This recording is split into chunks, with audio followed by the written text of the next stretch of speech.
currently having a terrible heat wave. If you know anybody that lives in LA or any of that, you know you've probably heard about it. It was 100 degrees here yesterday, and it did not cool down last night. It is still about 86 degrees inside the house this morning when I got up, and this is the last day we're supposed to have that's supposed to be this hot. And tonight it's supposed to cool down. So we get these occasionally. When you guys get here, let me know how the audio quality is. Let's see here, set that up for all messages. I got out a bunch of knives for us to look at, and I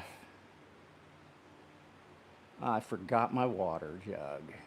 Well, at any rate, I've got everything set up, so we got a lot of stuff to look at. We're gonna look at some budget knives, but that's not the only thing we're gonna look at. We're gonna look at a bunch of stuff.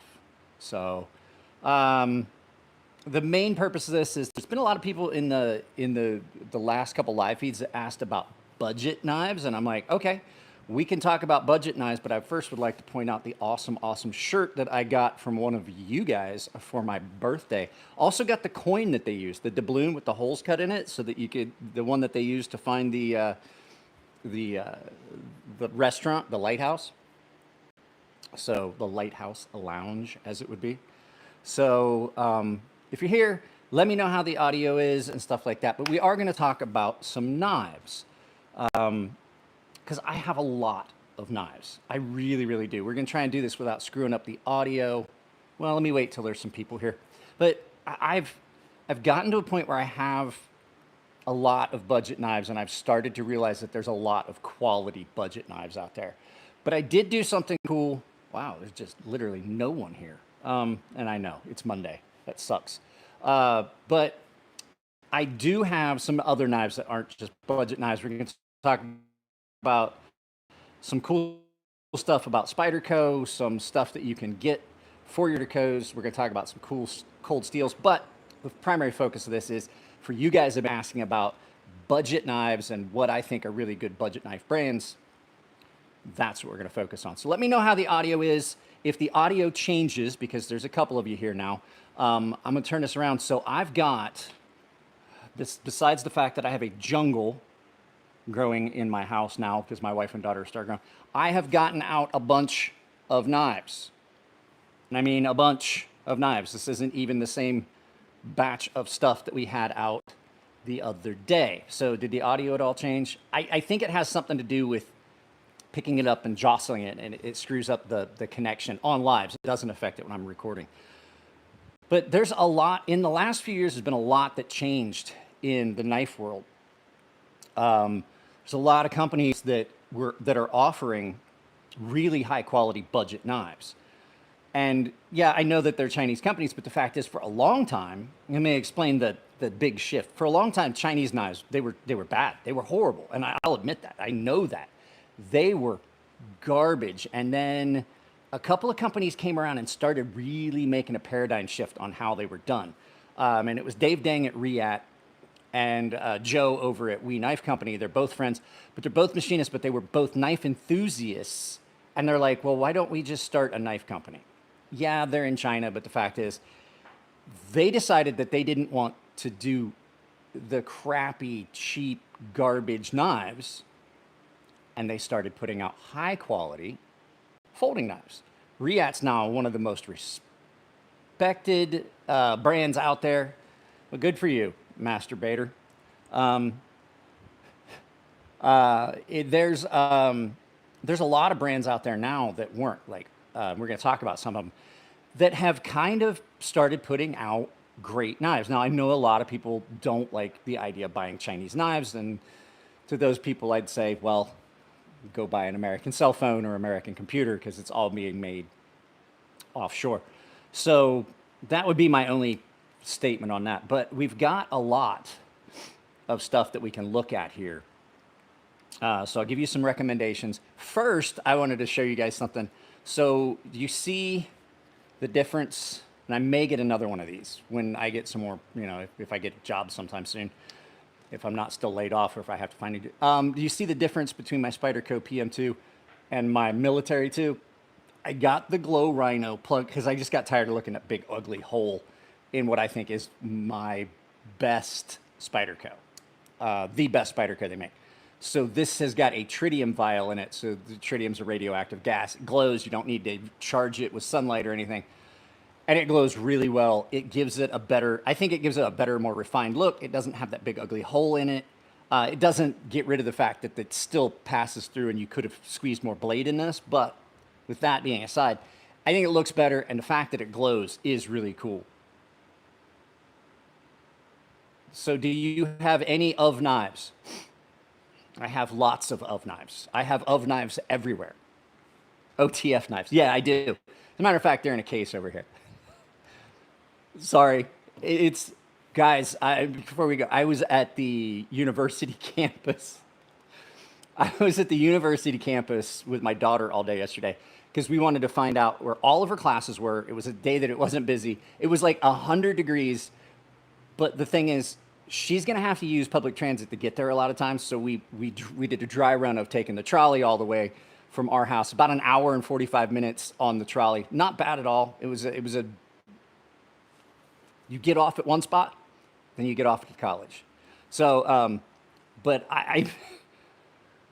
we walked around that campus 7 miles, but here's the one, climbed 71 flights of stairs. I'm tired. I'm not filming. So at any rate, lots of new brands that have popped up over the last few years in the budget realm. Some of them are ones that you're really going to know pretty well. Some of them are brands that you've never heard of.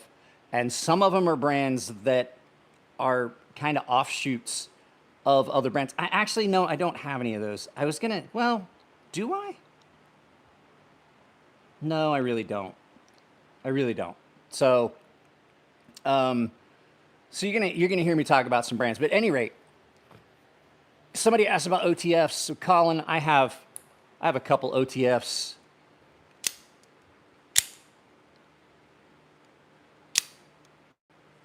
Bro, look like he got the hat.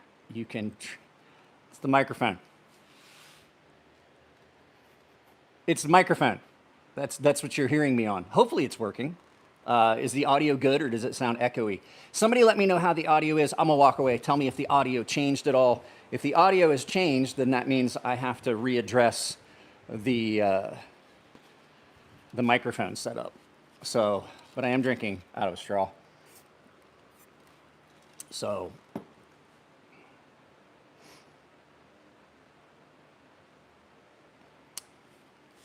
not a fan of OTF, they just cost too much.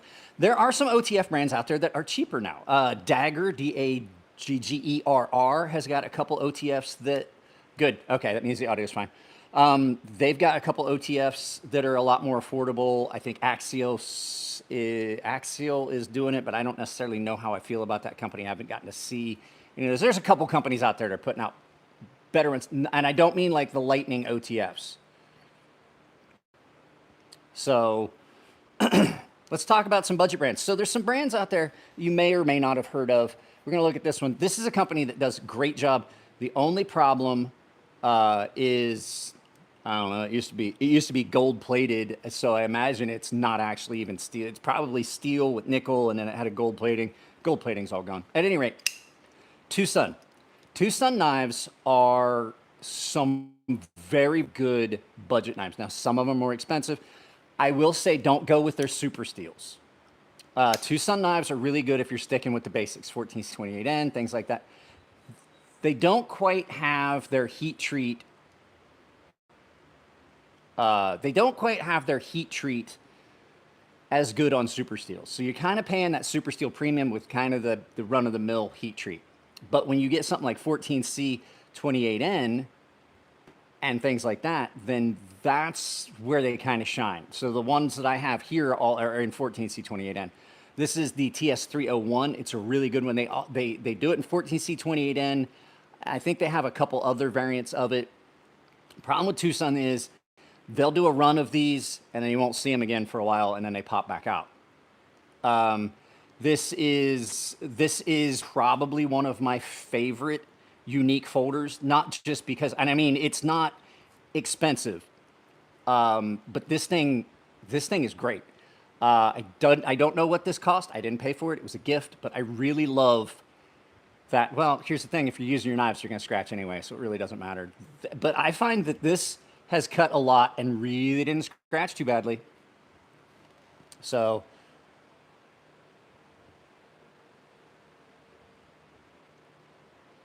so 14C28 is a great all-around steel. It's really good for budget brands. It takes a really good edge. It's fairly rust resistant.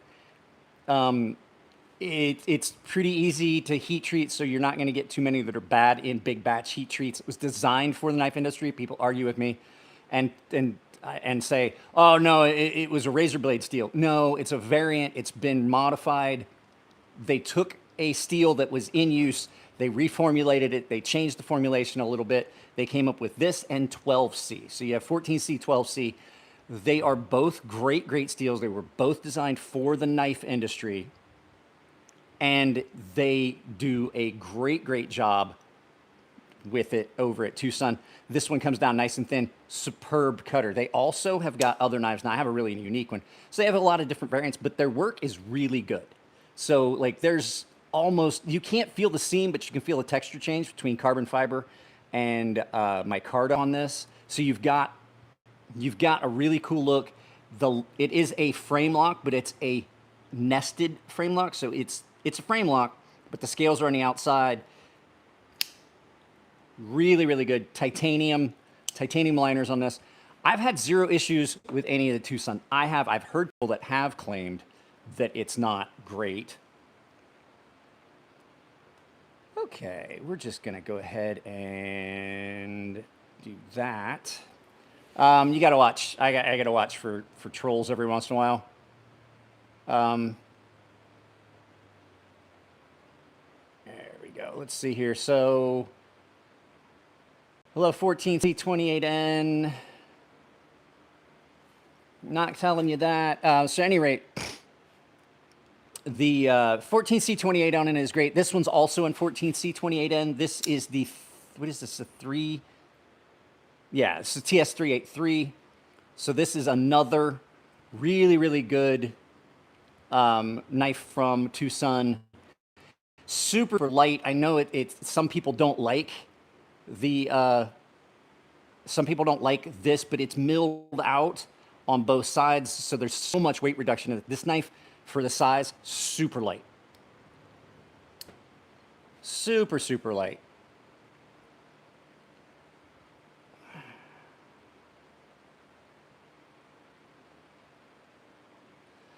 Super, super light. Great, great steel. This is a really good flipper. I see, in all honesty, I don't care about scratching if I'm going to use a knife. So Liam says, I just meant their 14C28 seems to scratch easier than any other 14C I've come across. I think a lot of it has to do with the way that they finish it. They've got a they've got a lot of satins that they do. They're like a grinder satin, so it's not a finish that is going to hold up as well. I do notice that their finishes scratch, but I think that has to do with like the coarse satin they do. But it is striking because it gives you that rainbow effect. So yeah, Tucson, great brand if you're looking for a budget knife. They're typically pretty good, but like I said, it's hard to find the ones that you want sometimes because they'll do a run and then so this is the 383. The first one we showed was the TS301. So Tucson knives, great brand if you're looking for budget knives. And then I saw somebody mention it because that was the next one we were going to look at, and they misspelled it, but it's Vosteed. Vosteed knives have been really, really good, and they are a great budget brand. Also done 14C28N. This one here is the mini nightshade, which I think is the best. This is the best mini knife ever. Like, this is better than the full-size version. Every once in a while you come across a knife where I like the regular size, and sometimes I have a mini that I like better. And then sometimes I'll like the XL, but typically if I like the full size, I'm not gonna like the other ones. Like if I really like I'm like, the mini one's okay. This is a different case. I like this way more than the full size, but I also like the full size. So it's not that big of a downgrade by using this one. This is that mini nightshade. They also have, they have a lot of little mini knives. And these are just the ones that I grabbed that they've sent me. This is the mini, or the Corgi Pup. It's a smaller version of the Corgi. It's a great, great knife. Button lock 14C28N. I love 14C28N. If you can give me a knife option, if I don't know how good your heat treat's going to be on some other steels, probably going to take the 14C28N. Sorry, guys, I'm trying to straighten this out. I'm probably going to take the 14C28N. They also have some other mini knives. This is the mini raccoon. I like the full-size raccoon. I'm still on the fence about this one. This one's still in the review process. I have the mini Labrador, and I have they've sent me a bunch of their knives. The Acorn, I think this one right now is one of the top 2 that they do right now, in my opinion. The Acorn, great, great knife, and this one. These knives are all under, I think these are all under 60 bucks. I think this one, wait, no, they're under 100.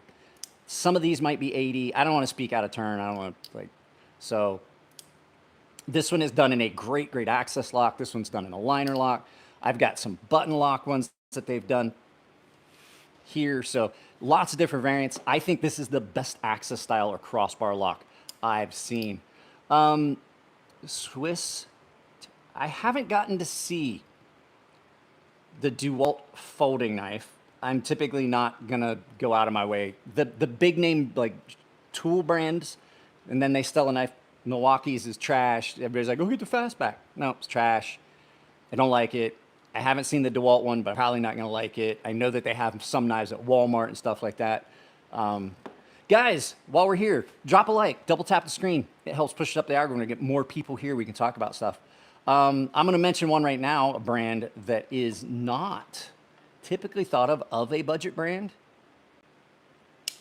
And it's Cold Steel because they do have some more budget style knives. This was a gift from my father. This is the Cold Steel Tough Light, but I've seen these are anywhere between $50 to $80, depending where you get them. Triad lock on this. Cold Steel does do some budget knives. They also have the mini Tough Light if you're looking for something even smaller. These are both great. I love both of these knives. You're not giving up a lot.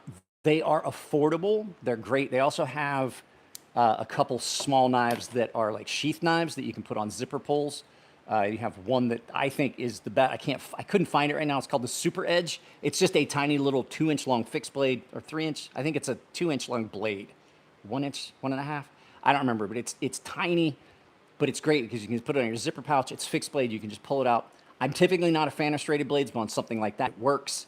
You can check those out. And then I have to say, this isn't even a budget knife. This is a cheap knife, and it's absolutely the best cheap knife you're ever gonna get because this knife is under $20. And it's this one. It is the Kudu by Cold Steel. I had not gotten to try one of these.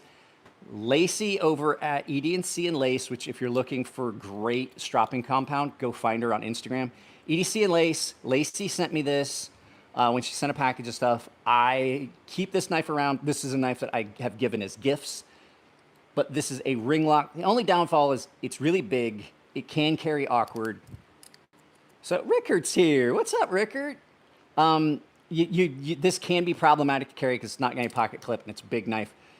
But when it comes down to just having a knife that is an incredible cutter, this really does a good job. And if you've got somebody that you want to gift a knife to, but you know they're hard on stuff, it's under $20. If they break it, they lose it. They're not out something superb. And then it's got a great lock, and it's an ambidextrous thing. It's right or left-handed. I love the ring lock. I didn't think I would. It's the predecessor to the rocker lock that you see like this. It's just a variation where instead of pushing here, you're pulling here. The lock system's really similar. It's just that the keyed area and the slot are reversed. It's a very robust lock. I've tried this. I've tried to make this fail. I put this in the vise. and I put pressure on it. This knife did not fail. It's got a better lock, less prone to failure than a Rick Hinderer made knife from Hinderer Knives. And if you don't believe me, Jared did a video where like every one of his Hinderers failed just a tap. Scalping your TP, my favorite I still use is the Broken Skull. Broken Skull and this knife are really similar. When you look at them, I said one time, I was like, basically it's the same blade put in a different knife. It isn't, I mean, it is a it's almost the same. Same blade stock thickness, same overall blade size, real similar. This does a great job for the price.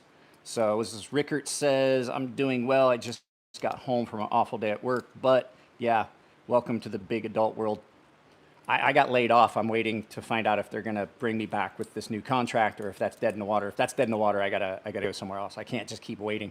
I would like to go back to the same company I was working for. If I can't, then I'm not gonna. So yeah, we got Vosteed. Vosteed does great work. Their heat treat seems to be great. Their fit and finish is really good.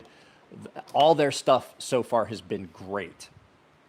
So then we've got QSP, which I think QSP is, well, you guys want to support the channel, there's a bunch of affiliate links down below. So if you're going to buy knives and stuff, and I've got coffee, I got links to coffee brand coffee down below, and like I've got discounts. So you can support the channel just by buying stuff you're going to buy, or down below there's an Amazon store link. You can just use that.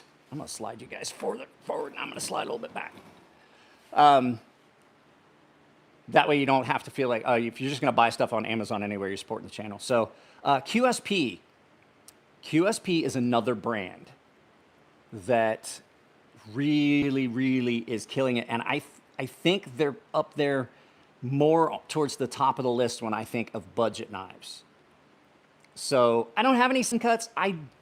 Sen Cuts are they're well done. They're well built. I just don't like a lot of the designs in the Sen Cut line, really. But Sen Cuts just, they're great. They're an offshoot of We Knife Company. If you know anything about We Knife Company, they're amazing. But there's a couple other companies. So here's one from CJRB. Now, CJRB and Artisan, they're sister companies. They share a production house. So Artisan happens to be on the more expensive side of things, but you're not giving up quality. It's like they're two separate companies. It's not like we and Sen Cut and Civivi. They're sister companies. The owners of the companies are really good friends. Artisan is an American-owned company, and CJRB is a Chinese-owned company. But the owners of the company are very good friends. They're really good friends, and they share the same production house. So if you've got a higher-end, really nicely done Artisan, and that's why Artisan's not expensive. Artisan's still fairly budget, but CJRB typically is a little bit less, but you're gonna get the same level of quality because they're rolling off the same production line. So this is the CJRB Rhea. And it's the little gentleman's knife. You probably saw it in a video I did the other day where I was talking about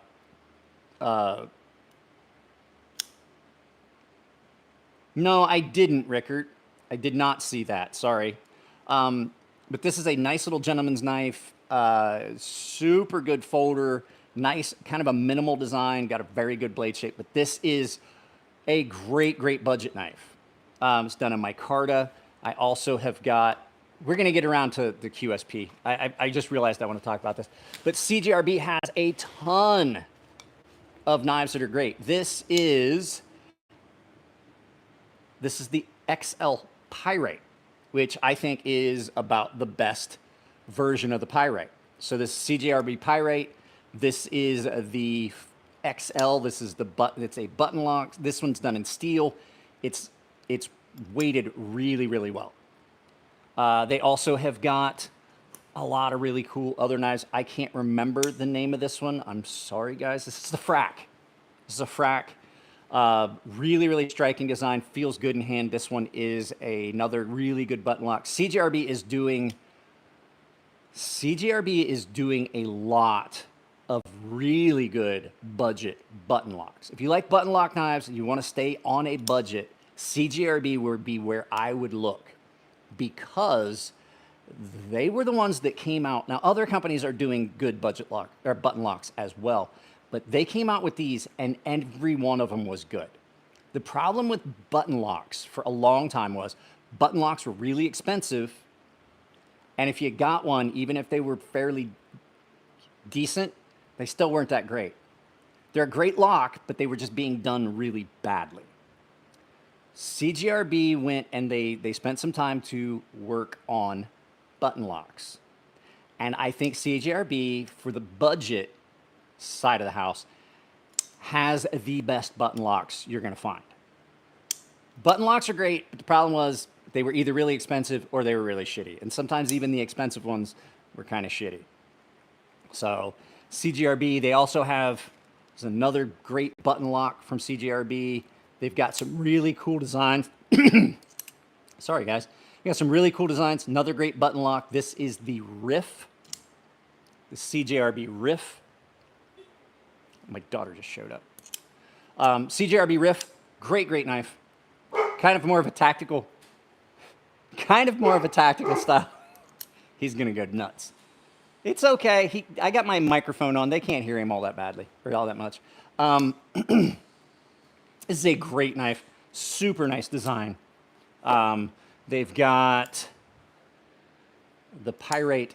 The Pyrite line really just nailed it. I have a lot of CJRBs here because I'm friends with I design knives for Artisan, so I'm friends with the U.S. reps for Artisan and CJRB. So, yeah, great knife. The Pyrite line got some higher end stuff like this Laconico Sirius. So you can get some great designs. This is one of my all-time favorite Laconico designs. Great knife. This one's done in S35VN, kind of a coarse micarta. This is a great knife. I like this knife enough, it's out of character, that I don't want to ruin the finish, so I don't do a lot of heavy cutting with it, but I do carry this knife. I do use it. Just incredible, really good top flipper on this. And the action on the Artisan and CJRB knives is super smooth. Their bearing systems that they use are always really good. I have had zero issues with all but one of my CJRB knives. I had an issue with one of them. I took care of it on my own, but it was just kind of a little, it was kind of frustrating, but it's not even worth mentioning, to tell you the truth. How is AR RPM9? Is it any good? AR RPM9 is good. I like it a lot. I know that there was some controversy about it. It is not a powdered metallurgy. It is a spray deposition, which is kind of similar. I have zero issue with it. I find it to be, everybody's like, oh, it's just 9CR. I'm like, no, it's not. It's different. There's some changes in the composition and things like that. Hey,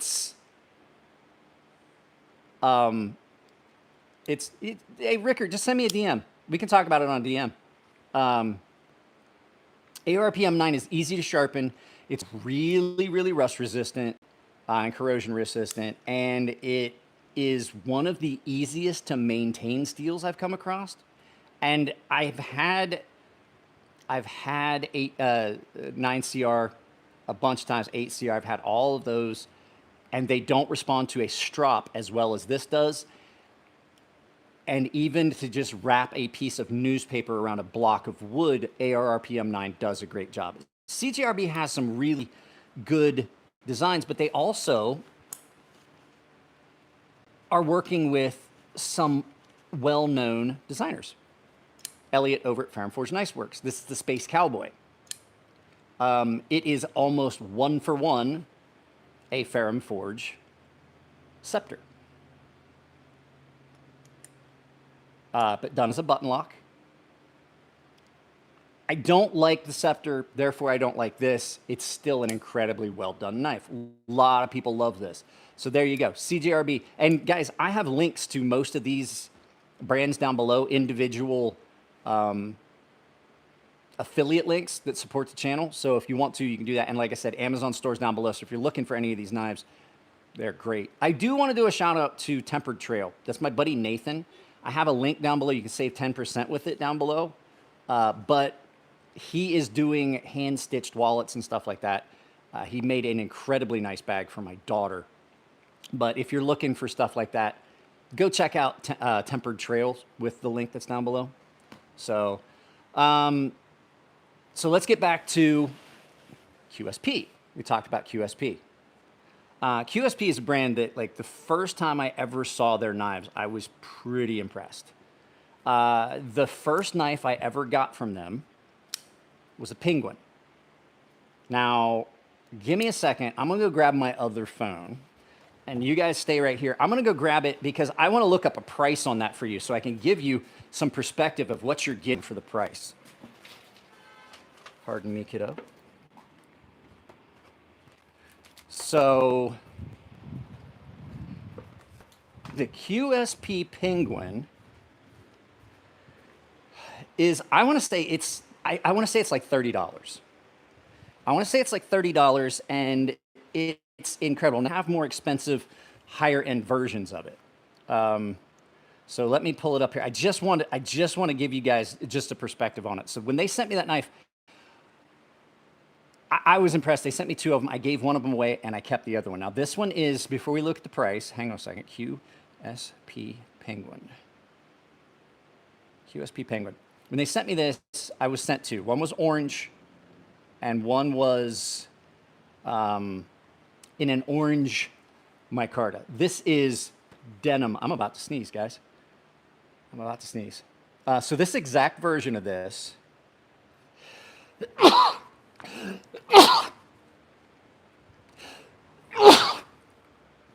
It's really dusty when it's hot like this. These are $32. This exact knife is $32, but this is denim.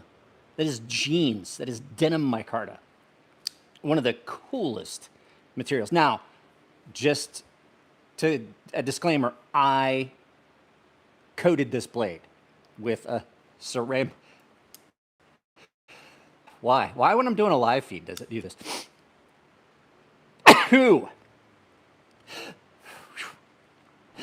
Fuck.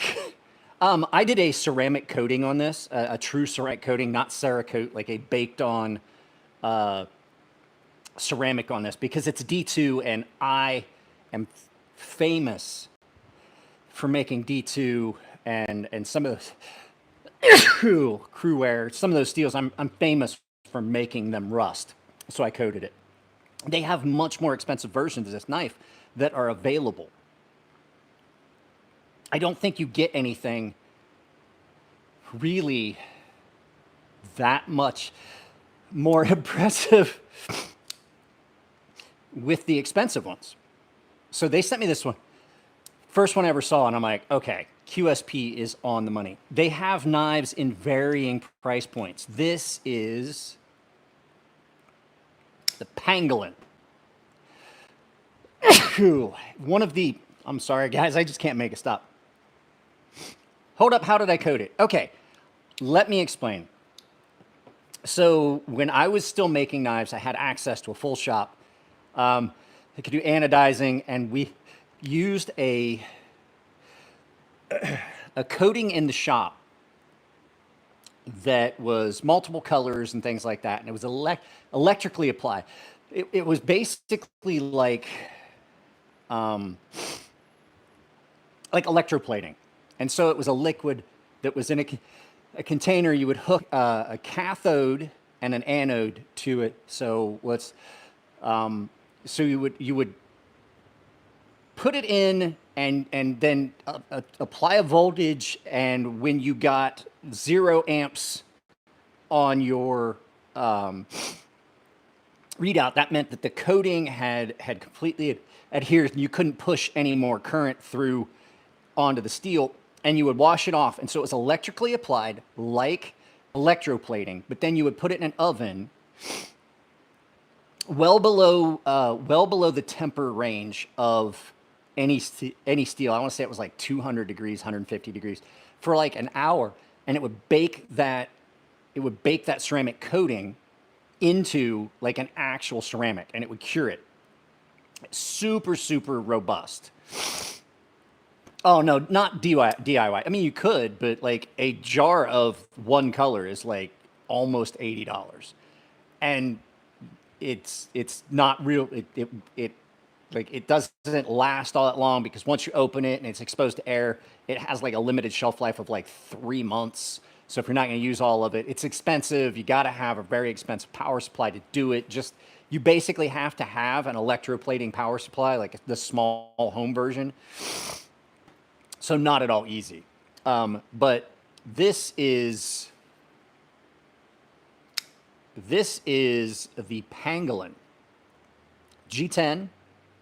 I do believe that this is in D2 steel. It is D2 steel, but this is probably the best small tactical style folding knife that I've had come in. And this is like under, let's see here. QSP Pangolin. Here's what I found. Okay, cool. So the QSP Pangolin. That didn't work. QSP Pangolin. I found this on the web.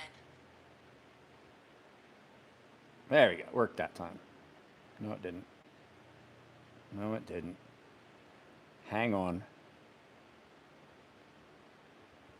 QSP Pangolin.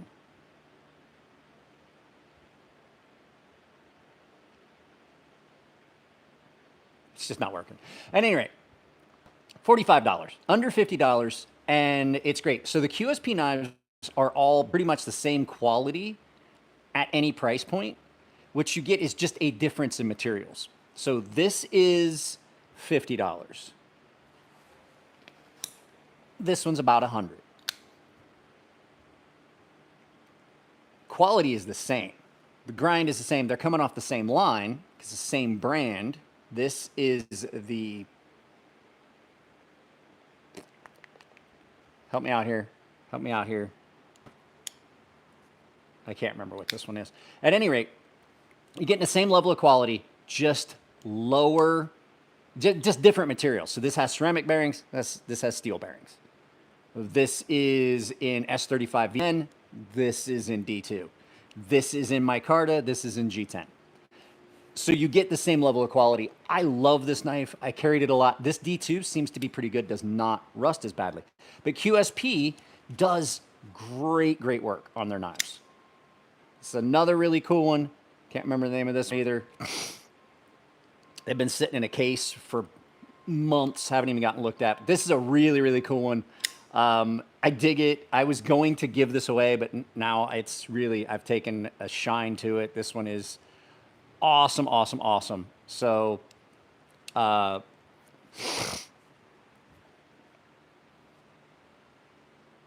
let's see here. It was the platypus. No, those were both, we're talking about QSP right now. They're all QSP that we're talking about right at the moment. So I gotta start putting some stuff away, or we're gonna have a horrible mess that I won't get done. So yeah, that's QSP. QSP is a great brand. I've known David over at QSP for a long time now. He's their US rep. What'd I do with that other one I was showing you? We just had it. This one. So this is also a QSP. This is the QSP platypus. No, this isn't. What is this? Not the platypus. I can't remember. At any rate, QSP knives, great, great knives. I don't want to stay on too long. We're losing people because I'm ranting. But we haven't. I don't have any Sen cut knives, Rickard. I said that earlier. I don't have any Sen cut knives, so therefore we're not going to look at Sen cut knives. They are a good budget brand. They are. They're amazing. So this leads us to the next brand that we're going to talk about, which is Kizer. So Kizer is another really good budget brand that hit the market, and they've got a lot of really good, really cool, really attractive designs. One of them is a knife that I carry a lot. So this, like I said, this is, let's push you guys a little bit further back, not because I want a different view. don't have my reading glasses. I broke my reading glasses today, so I can't read the font if I'm too close. This is the Beglighter XL, probably my favorite large button lock that has come out in a very long time. This thing is great. Great knife. They do incredible work on their knives. And they hold up really well. They are another company that's doing budget button locks. Now, this is not as cheap as the CJRBs we looked at. This is, I think this was 100. I think this was 100-ish. I don't know. I didn't buy it. It was a gift. So these are great. Micarta S35VN blade, really great blade shape. Their knives have been great. Another great knife that I never would have gotten if I had not. Jared Neve, most of the knives that you're going to see that we talk about from Kizer, Jared Neve over at Neve's Knives gave me a bunch of points that he had at one of the sites that is like the primary vendor for Kizer, and he's like, just use them, get a bunch of knives, use them for the channel. This is the Drop Bear, which is another knife that, in my opinion, outperforms. It's really similar in use to the Benchmade 940, right? But at a much lower price, and it's better. This knife is better than the Benchmade 940. The action on it's better, the crossbar action on it, the crossbar lock action on it, better than the Benchmade 940. Benchmade's at the price, what you're paying for a Benchmade 940, they are not worth it. But this is a great knife. Comes with 2 different springs at 2 different tensions, 2 different sets of springs at 2 different tensions. The one that's in here right now is the one I like. It's the spring tension I like on this one, but you can always change it out. Their knives come with extra hardware in case you lose a screw, because you are going to take this apart if you want to change out the springs, things like that. You say the Benchmade Balisong is, the new Benchmade Balisong is pretty cheap. How cheap? Because I've never seen a Benchmade that was cheap. But no. So yeah, Kizer's really nailing it. This is another really good one. This is the Kizer. I got to hold the lens in on this. Only $1,300. Oh yeah, only. I got to hold the lens in because my glasses broke. Hang on, let me see here.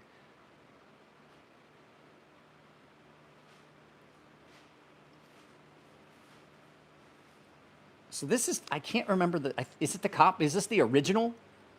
I can't remember. But at any rate, this is a nice little button lock, but this one's copper. Really heavy.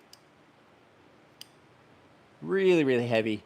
Feels good in hand, but it's a great knife. I think this is the Kizer original. This one is, I forget what steel this is. 154 cm. So Kizer does a really good job with most of their steels. Their stuff is great. Stonehands asks, has Benchmade ever done a hollow grind? I don't know. I own one Benchmade knife. I'm not a fan of it. I keep it here because it's a popular knife and it's a really good size comparison because almost everybody knows it. So yeah, they also, Kizer has also done some knives for other designers that are great. This is the Grazioso. This is a great knife. If you can find one of these, absolutely love this. Absolutely love this knife. It's striking. It's got copper backspacer, copper bolsters, liner lock, but it's got this really unique blade shape on it. They're doing construction right in front of my house. Really unique blade shape on this that just, it looks like a race car. Sharif Manganis designed this. This is one of the coolest looking. As a matter of fact, this is going to stay out. I haven't carried this in a while. This one's going to stay out. I'm gonna keep this one out for a while. This is a great little recurve, but it gets you where you want to go with an EDC knife. But on top of that, it's striking. it brings something to the table where it's just not the EDC you see all the time, but it's still just as functional. The recurve on it's not too deep. It's still a really functional, usable blade. It's comfortable in hand. It is a little heavier than some of the other knives because of all the copper that's on it, but it feels well balanced in hand. So Kizer did a really good job executing this, and Sheath did a great job designing it. So that one's going to stay out for a while because I haven't. So Matthew Buck says, I had to replace the Omega spring on my 940 after about a year. I have a Fiberbird or something other that has never broken a spring in years. Yeah, that's one of the problems with the axis locks. To get on another tangent, the problem with the axis lock is there's a spring on either side of this, right? And I luckily have the best possible version of an axis lock, crossbar lock. So this has a spring on either side attached to this post here, and it clips around that pin. And so to use an axis lock properly and not cause issues, you're supposed to use both sides. Compress them equally. That way you're not compressing one side versus the other. If you do it one-sided like that all the time, you're putting more tension on one spring than the other, and then that spring can break. It's just like bending a paper clip. You can only do it so many times. This is a crossbar lock. This is a much more expensive lock, or expensive knife, I know. It only has one spring, and it's in the center, and so this rides in between these rails, the liners, and so it doesn't matter on this one if you only use one finger from one side or the other. It really doesn't, because it's one spring. Now that's been the problem historically with the axis style locks. So yeah, if you're looking for a really good budget knife, I think that Kizer is one of those brands you should check out. They also have got some really unique knives that are out there. This is the Mini Roach. This has a removable flipper tab. There's a spot right there. Flipper tab's currently in a magnetic bowl out in my garage. You can remove the flipper tab, which on this knife I find to be great. And on this really deep hollow, this is probably one of the best Kizers out there for cutting. This thing is great. Good afternoon to you too, Zachariah Ott. So yeah, one of the coolest knives, and you want to talk about something that is just super comfortable to cut with. This thing's great, and it's got this reverse honeycomb on it. This is just a great knife. I liked the Roach. Wow, the action on that is so good. It is just incredible. Two-tone on this, but this is Gen, just like this, to keep the price down. So great option if you're looking for budget knives. They have a bunch of other ones. This next one is a brand you might not heard of, and they don't have a lot of designs out there. This is the New Knives. Beardo the Weirdo. Still got you still may not be a member anymore, brother, but you still got your wrench. How have you been, sir?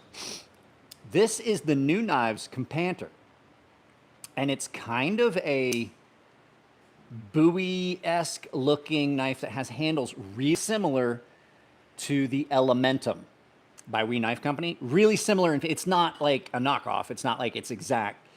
Different blade shape. The handles are slightly different. But the thing that I loved about the Elementum was the handles and the way it felt in hand. You get the same kind of feel from this. This is a hollow ground D2. Now, New Knives, that's N-U-K-N-I-F-E, Knife, New Knives. They have this, but then they also have this same handle, and it's out in the garage, and I'm not going to go grab it because I can just tell you, it's basically the box cutter blades. It's a removable box cutter, replaceable blade box cutter folder in this same handle style. It's a liner lock. It's this, just picture this knife, top flipper, front flipper, but with a removable box cutter blade. I love this knife. This has performed really well. It was originally slated to be a giveaway. I carried it enough that I fell in love with it. It is stupid good when it comes to cutting because it's not real thick blade stock, fairly decent hollow grind, and the blade shape is just, it's a performance blade shape, but the handles make it so easy to cut with, and really, really lack of fatigue trying to, you know, to do that. So new knives. They're available on Amazon if you use my Amazon store below. So great knives.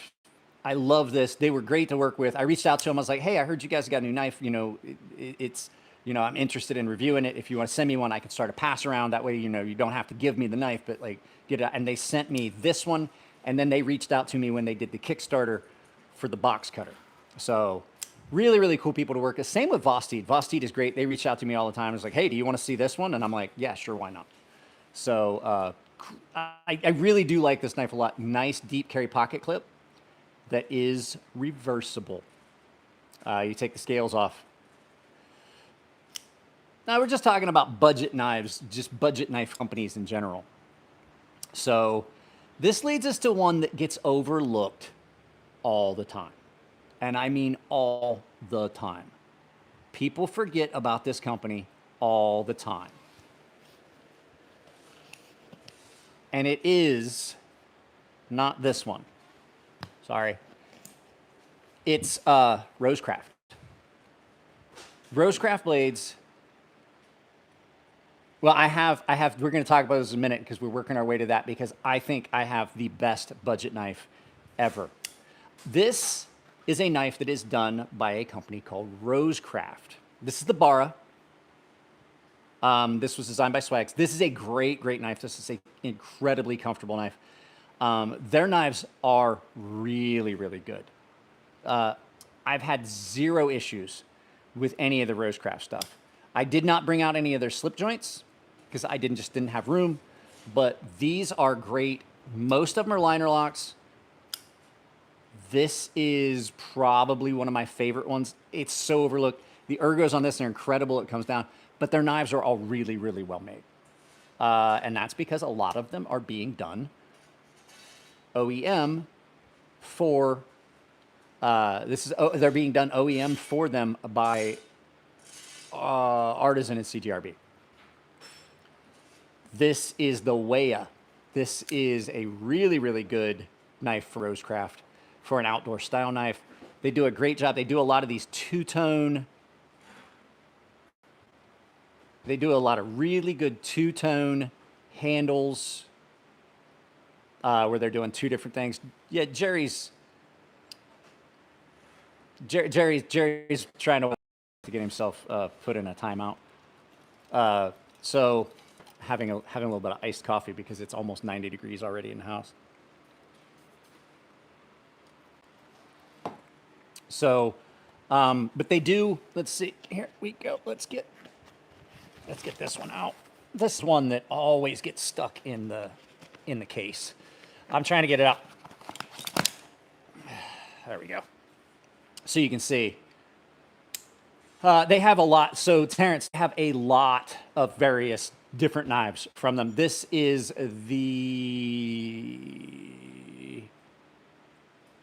I can't remember which one this is. This is the one that Scab and I both like. Can't remember the name of it. This one is a really, really good knife. Come out here. Great knife. Super comfortable.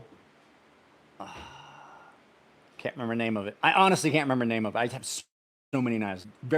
It's rare for me not to be able to remember the names of a lot of knives, but I didn't sleep for a while because it was fucking 86 degrees last night. So this one is a great knife. The red and black looks good. The knives are always done well. This one, super comfortable because it's nice. Tarkanis. There you go, Tarkanis. Thank you. Really, really comfortable because it's got some broader handles on it, nice and contoured. It's a little bit thicker than some of their other knives, and it's got a really good grip. But then you've got a great blade. Great blade on this. And then really good pocket clip. And they're another company that do a spot for you to have a lanyard, but not a great big hole in the blade. So there's that. And I think that leaves the last company I want to, because I wanted to talk about the last company last. I want to talk about this words are hard, everybody. It's a company that I had never heard of until Jared sent me a specific knife, and it's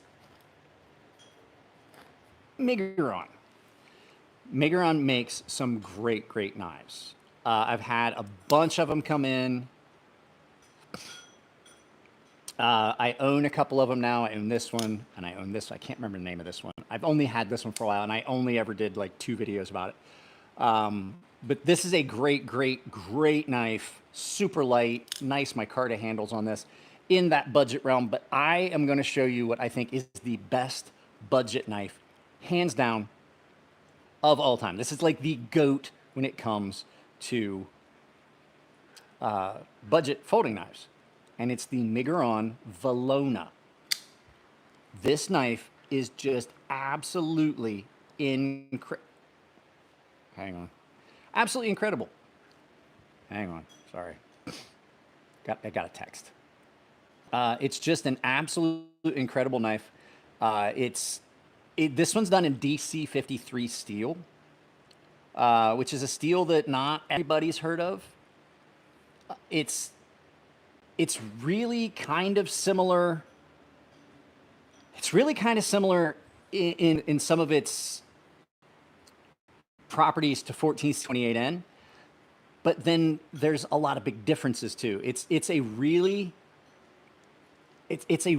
unique steel on this, and it's the only knife I've ever had in it, and they don't make it in steel anymore. I apologize. This is now being offered in 14C28N. But this steel was incredible. It was easy to sharpen. It held its edge. It takes a very aggressive edge at almost any grit. Now,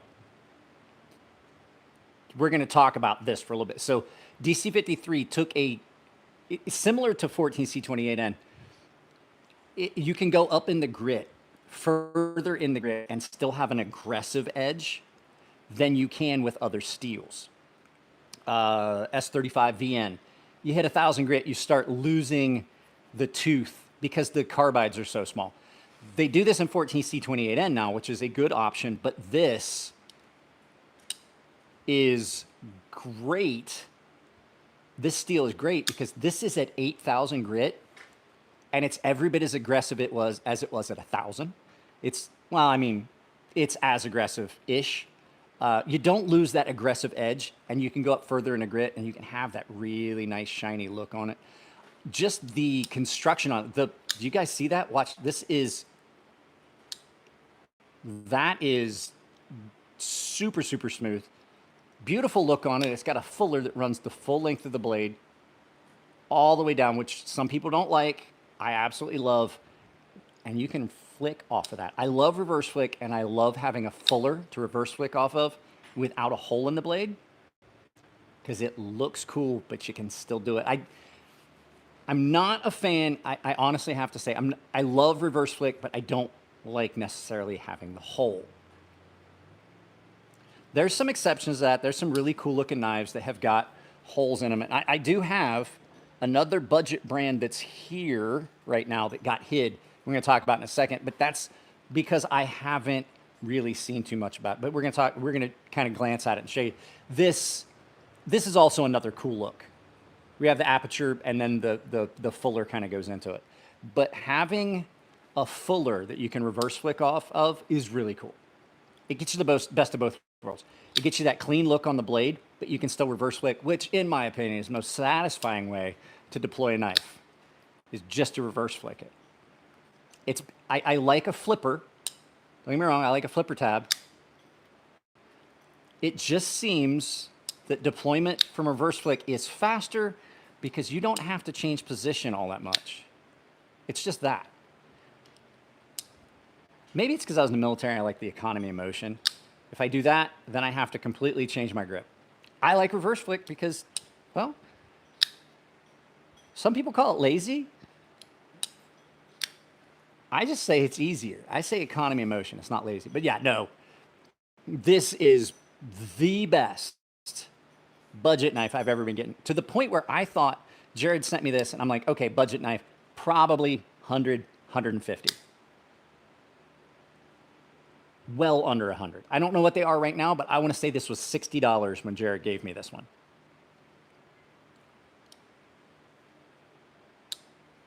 The best budget, and it doesn't even have a crappy pocket clip. It has a milled clip. Just great. It's got G10 handles, G10 backspacer. Yeah, I mean, but look, I got news for you. You can't always carry a fixed blade. There's a lot of places you can't carry a fixed blade in a place. Like you can carry a pocket knife everywhere.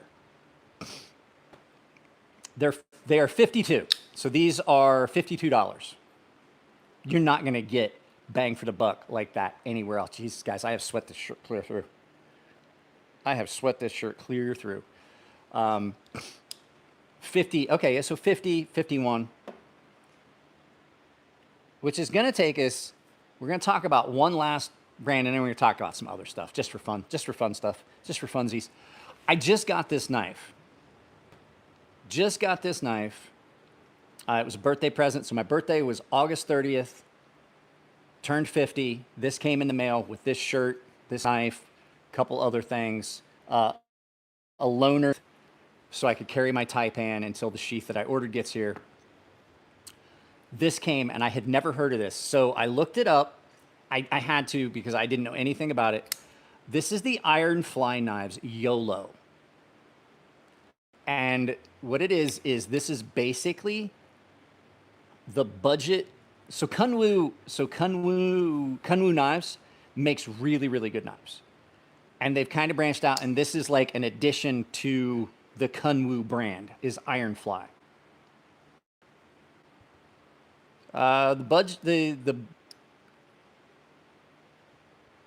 You guys shut up, and Iron Fly is part of Kunwu. Can you guys see me? Am I back? Somebody let me know if I'm 100% back. If not, I'm going to stop this and then we'll end. Flip flap. Give me a yay or a nay. Am I back? Can you guys see me? Okay, cool. At any rate, well, there was like, I told everybody I'd be right back, and everybody left. Is the video clearer now?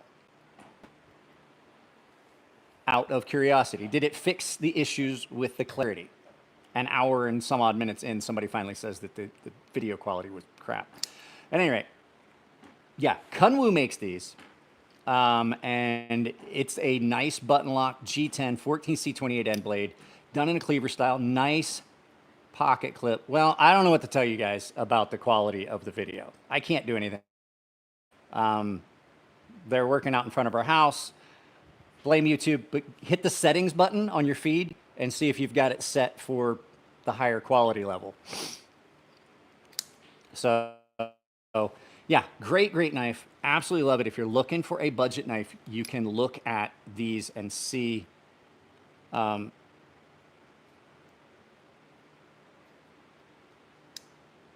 see here. Somebody put something. Let me see. So, Mike, another knife that is very similar to Valona is the Talsum. I've seen it. I've never had one. We've never done a video on it. So, just so you guys know, if you're watching a video, YouTube, if you're watching on the app, YouTube's app is weird, and sometimes it downgrades your quality. No, that's Ricky Gaunt. Oval Nationals champion, 1999. 1999 Oval Nationals USAC CRA. So just so you know, YouTube does do this. I have this problem. I'll be watching video, all of a sudden the quality drops, and I'm like, and I'll look at what my settings are, and it's set me back to the lowest settings. And I'm like, what the fuck? I'm actually friends with Ricky. I got to meet and make friends with Ricky at Paris Auto Speedway here in California, and made a friendship when my daughter was little, and got to hang out in the pits and stuff like that. So guys, if you're having the, go back from balance to high quality. There you go. So at any rate, I think it's the YouTube app. At any rate, this thing came and it was really good. I took it apart yesterday. Yesterday? Day before. I took this apart the day before and cleaned it all up, and I polished with a piece of leather and some stropping compound. I polished the track area for where the plunger rides on the blade, and this thing went from that's pretty smooth to holy crap, that's dangerous. So this thing is a great, great knife. 14C28N, and the grind on it is what you would expect from Kunwu. A lot of times you get a knife in, a budget knife, a more budget, I think these are 69 or something like that. You'll get a more budget knife in, and the edge grind can be wonky. I put this on the stone because the first thing I did when I got this was I immediately was going to take a picture of it and do a short saying, hey, I got my birthday present. And I dropped it on the glass plate that's under the filming mat in the worknet, in the studio, and had to immediately sharpen it. Put it on the stone. I marked it with a black magic marker to see if there are any low spots and stuff. Put it on a stone, just a couple passes. I saw that the edge grind was absolutely perfect. So Kunwu nails it, and I'm gonna say with this being a division of the whole Kunwu knives thing, I think that you can't go wrong with these Ironfly knives. I don't know if they have more. I haven't really looked up. I looked up this specific knife. I haven't looked up to see how many other knives they have in the Ironfly line, but this is one of those budget, I think this is one of those budget brands that's going to be up and coming. We talked about this when we talked about blade shapes in the last live feed. So, and then now we're going to talk about some other stuff. We're going to talk about some Spyderco stuff, some cold steel stuff, and things like that. Guys, I'm sweating like a prostitute in a confessional. There is, where are we at here? There is a Spyderco knife that I cannot tell you how much it pains me to have to say it, because I've argued against Spyderco for a long time, and now I've changed my tune, and I went back and I love Spyderco again. This is the PM2. So this is not a budget knife. The smock is the most ridiculous knife ever. If you buy a smock, I'm not gonna say we can't be friends, but I'm also gonna say that if you're the kind of person to buy a smock, I'm gonna make fun of you. I hate the smock. It's a ridiculous knife. This is the PM2, however, which is not ridiculous. This is, and I mean, I did a video about it, and I've been carrying this a lot again lately. This is the best all-around EDC knife you're going to find, period. Hands down, unless you need something specific that just isn't this blade shape, this is the best all-around EDC knife you are going to find anywhere. And I know, and I'm going to tell you, I probably will make fun of him for it. I think the smock is a stupid knife. I just don't like it. That's the thing with Spyderco's. There's not a lot that really appeal to me.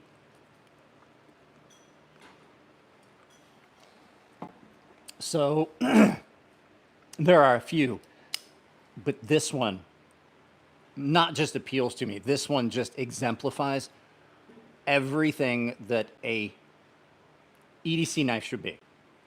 I wish it had a little bit better blade to handle ratio, but size, feel in hand, cutting ability, materials, everything about this knife is just perfect.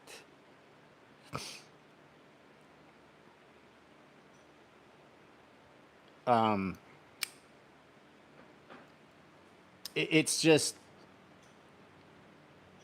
I don't, here's the thing, it's good, but this is, yeah, I know, I heard somebody say that too.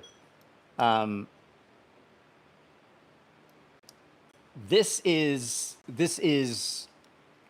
for my money, the best EDC you're gonna find.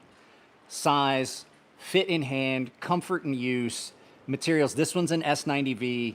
There are other ones that you can get in micarta and crewware and things like that that would be more along the lines of this. Now, I do like this knife better, but this for all-around use is a better knife. The problem you have is this one is significantly larger and it can be awkward to use sometimes, but as far as the two, I love this knife more because I'm a big guy, 6'3", 230 pounds-ish. This is a much better knife. Well, that's the thing. People come here and are like, well, that's not true. I'm like, how can my opinion on something not be true? They're like, well, base your results. Like I said something about like these knives are trash. And they're like, well, the Rat 2, like those are all subjective things. And I was like, yeah, good thing it's my channel, not yours. So everything on this channel is based on my opinion, as it should be. I'm doing reviews. If I didn't do it that way, I'd be like, yeah, it's a knife. It cuts. Bye. Everything for me everything on this channel is based on my opinion. My opinions may change on things. That's why we do an initial carry. When I first got this knife, I was, whatever. Initial impressions, I was kind of impressed. I was like, it's pretty good. I carried it for a while. Absolutely blew me away how good it was. I'll get a knife in that I don't like. I'll get a knife in and be like, I don't like this knife. Absolutely do not like this knife. And then I'm like, I'll carry it and see if my opinions change. And then over the course, 2 weeks, a month, I might come back and be like, I was wrong, which has happened a lot of times. So best all around EDC knife there is out there, really, in my opinion. And if you're here and you haven't dropped a like, I'd appreciate it. Just double tap the screen. And if you want to support the channel, Amazon store, all the links and stuff down below. If you're looking for a knife, I have links to most of the major vendors and a lot of the companies we talked about today. And they don't cost you anything extra. Spitfire says the Rat 2 was good when it came out, but it's been replaced by much better budget blades in the past decade. The problem with the Rat 1 and the Rat 2 is they're very dated. And people are like, well, that's a bold statement. Like, the Rat 1 is amazing and I love it, and you're wrong. And I'm like, that's like trying to tell somebody that their opinions about food is wrong. So I believe it is that good. Scalping, here's the thing. I remember seeing some Spyderco knives here in the last few years, and I have to say the quality has gotten better. So you got to look at the fact that, like, you know what? I'm gonna call on this one. I'm gonna call on this one. Guys that complain about knives going up $20 or $30 in price, forget the fact that gas is double the price it was 4 years ago. They've forgotten that groceries are double the price that they were 6 years ago, 8 years ago. They forget that because when you look at a knife, okay, this knife was $140 5 years ago. Why don't you expect the price to increase? The cost of everything has went up. The company has to increase the cost for wages for employees. I do understand. We're not talking like Benchmade going insane, but companies like Chris Reeve Knives increasing their price to keep up with the increase in price and everything else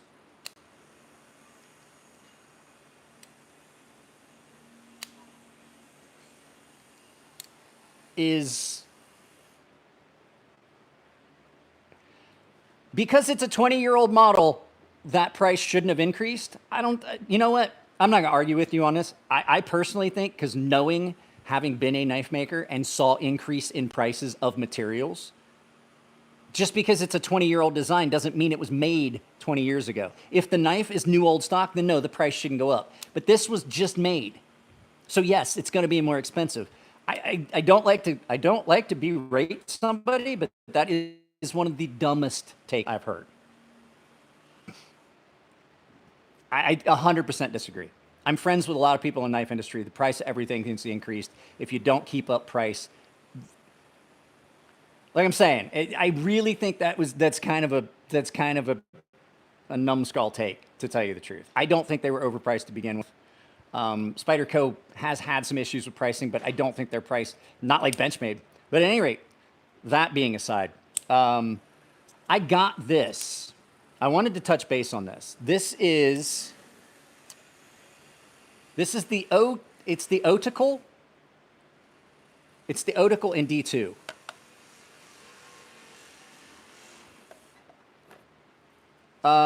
Because that same price increase can get something different with more to offer. Both the knives I just showed you were made in the United States. I really don't think that, like, I'm not going to argue. I'm not going to argue that. I've never been one to say that increasing price, like when Reese Sabenza went up by like $60, and it really had stayed the same price from the time I bought my first one until the time I bought my second one, which was a period of years. And then they had a price increase. Materials cost more. Shipping of materials cost more. All that stuff. This is a really cool thing that I find almost useless for me, to tell you the truth. This is a really cool device. This is a bit driver with the bits inside, right? It's got carbon fiber, titanium locking. It's got a little magnetic thing here and here where you can use this for tools. And I thought I was going to love this, but what I found was I only have 4 sizes of Torx, these bottom 2, and then this is a flathead and a Phillips, and then there's a flathead and then 3 Phillips on this. You know what? I'm not going to argue with you because it just seems like you want to argue. And since it's my channel, I'm not going to argue my opinions with you. I have come to the conclusion that arguing with most people is like playing chess with a pigeon. No matter how well you're doing, eventually that pigeon is going to take a shit on the board and strut around like it won anyway. So I'm not going to argue with you because, in my opinion, I think you're wrong. And since it's my channel, my opinions are the ones that we're going to talk about. And then we'll talk about yours if, in my opinion, I want to talk about them. How about that? It doesn't have the number of tools that I would want. Now, somebody told me you could order the bits for this. I tried, and what I got was something that didn't fit this.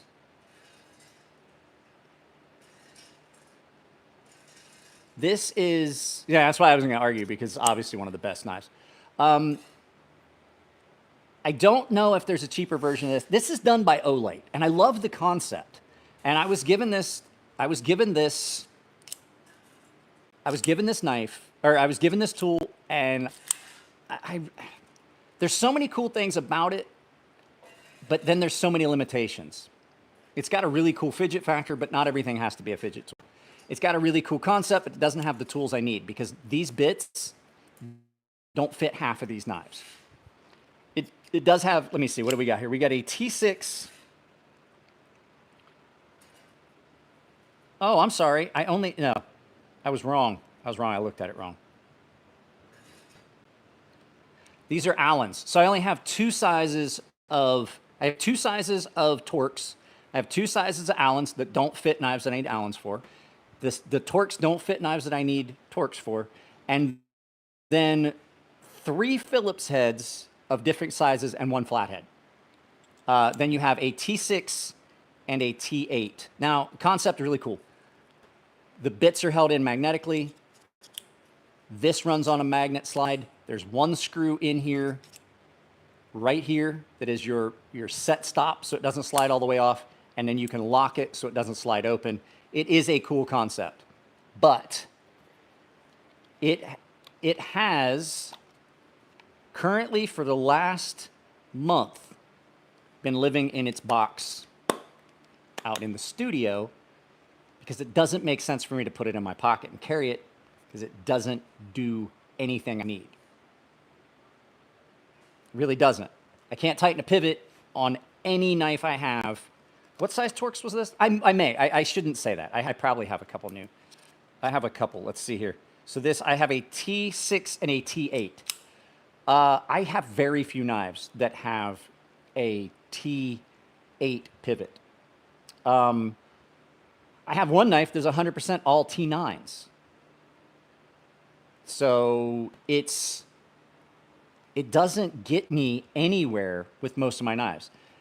A lot of my knives, okay, this knife. T15 pivot, T8 body screws. The only thing I could do with this is change the pocket clip and tighten the body screws.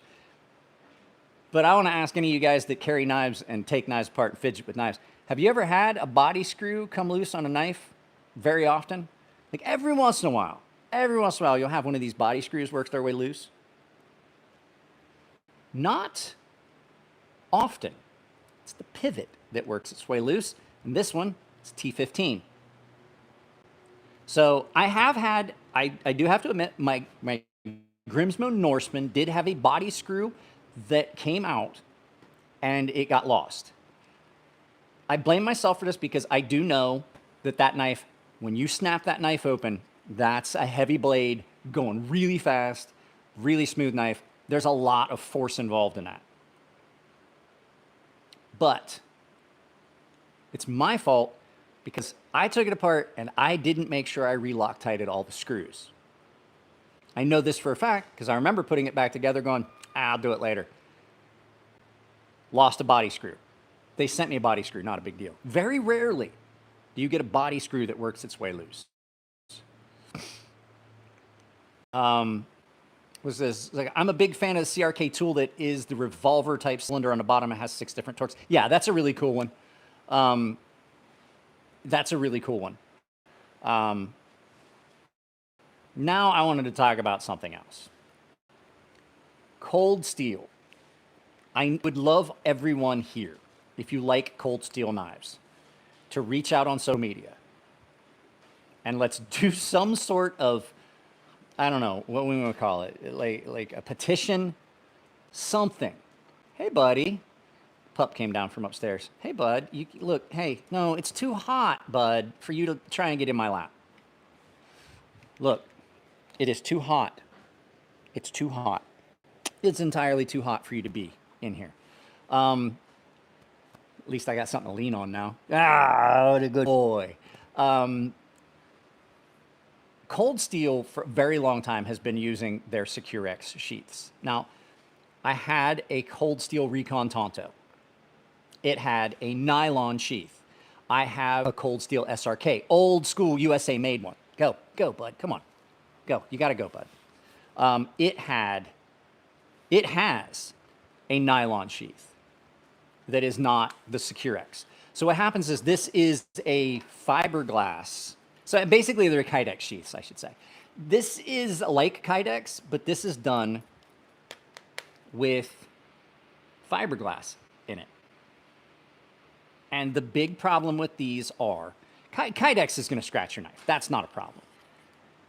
Every time you take this knife out of the sheath, because of the way I draw it, this back edge, I can't keep it sharp. It's completely dull now. This is a double-edged Cold Steel OSS. It is a unique knife, in my opinion. It is a very cool knife, but I can't keep it sharp on the spine. It's really dull. And it's 100% because every time I pull it out of the sheath, it drags on the sheath on this back piece of the mouth, completely dulls the knife. Which is why this knife never went in its SecureX sheath. This is that Cold Steel Taipan. This is a leather sheath. It's an old school one. The same guy that got me this shirt and the Ironfly knives for my birthday. It's loan for me to use because I ordered a leather sheath. And this, I sharpened this knife. I put a sharpening on it. And it is a great knife. Oh, look, the bots have reappeared. This is a great edge that I put on this, and I don't want to screw it up. And in and out of the leather is a much better option. Had I done this in the SecureX, it would already be dull. Had I put this in its SecureX sheath.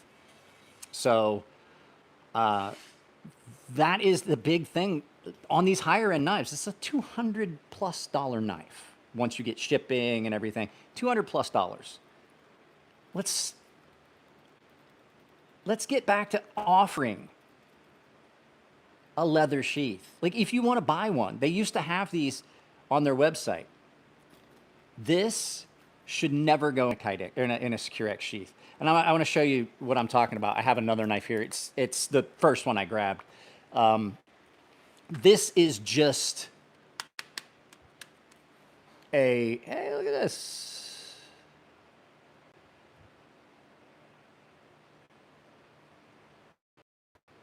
That work? Okay, there we go. This is a Kydex, molded Kydex sheath.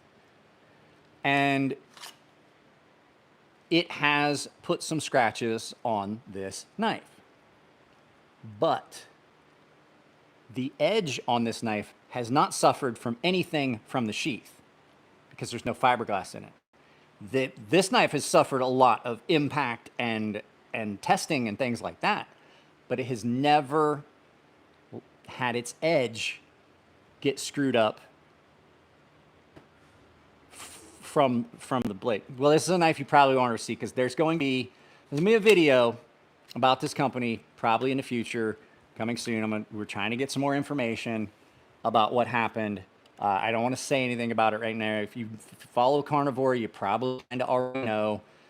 Brock Woodson did this knife, and it was sent to me, and there was a lot of stuff that happened. We're going to talk with Brock. We're going to find out like some more stuff. I typically don't like to do drama, but I think that this needs to be talked about. But this was great. This is great. This is fantasy made functional. This is great. And that was their tagline. This is a great knife. Some unfortunate circumstances around the company and their production. So there was that. And then I want to bring up another company. And I know we're towards the last of this. I got like 80 minutes. I want to do another 40 minutes-ish. Put it like 2 hours. I don't like doing more than 2 hours. We'll talk about cold steel in a little bit. I have a couple cold steels here. I do like cold steel. I love cold steel, and I'm willing to point out flaws that they have and things like that, but still just generally love cold steel. Have you guys heard of, if you haven't heard of PMP knives, you need to go check them out because they have been an incredible company so far with everything I've had come in. I have not got to see the Big Boy XL yet. The owner of the company said he was going to send me one, and then I asked him a few times. Didn't hear from him. I'm not going to hound the guy. If he doesn't want to send a knife in for review, he's not going to send a knife in for review. But we had talked about it earlier. I had gotten a couple knives. He sent me this one that's in this box for me to keep as a review. We'll look at it in a minute. But I wanted to just talk about this because even I'm not going to say like, oh, I'm not going to talk about his knives anymore because he won't send me a knife. He sent me a couple of knives. They were really nice. He's a great dude. He sent me a very expensive knife for review. I'm not one of those guys that like, well, if you're not sending me stuff, I'm just not going to talk about your brand. This is the PMP Big Boy. Now they made a Big Boy XL, which is cheaper, but bigger. This is one of the best all-around knives that has come in a long time. You see how smooth that was? This is the PMP Big Boy. Sometimes they're still available on Blade HQ. You can check below. This is great.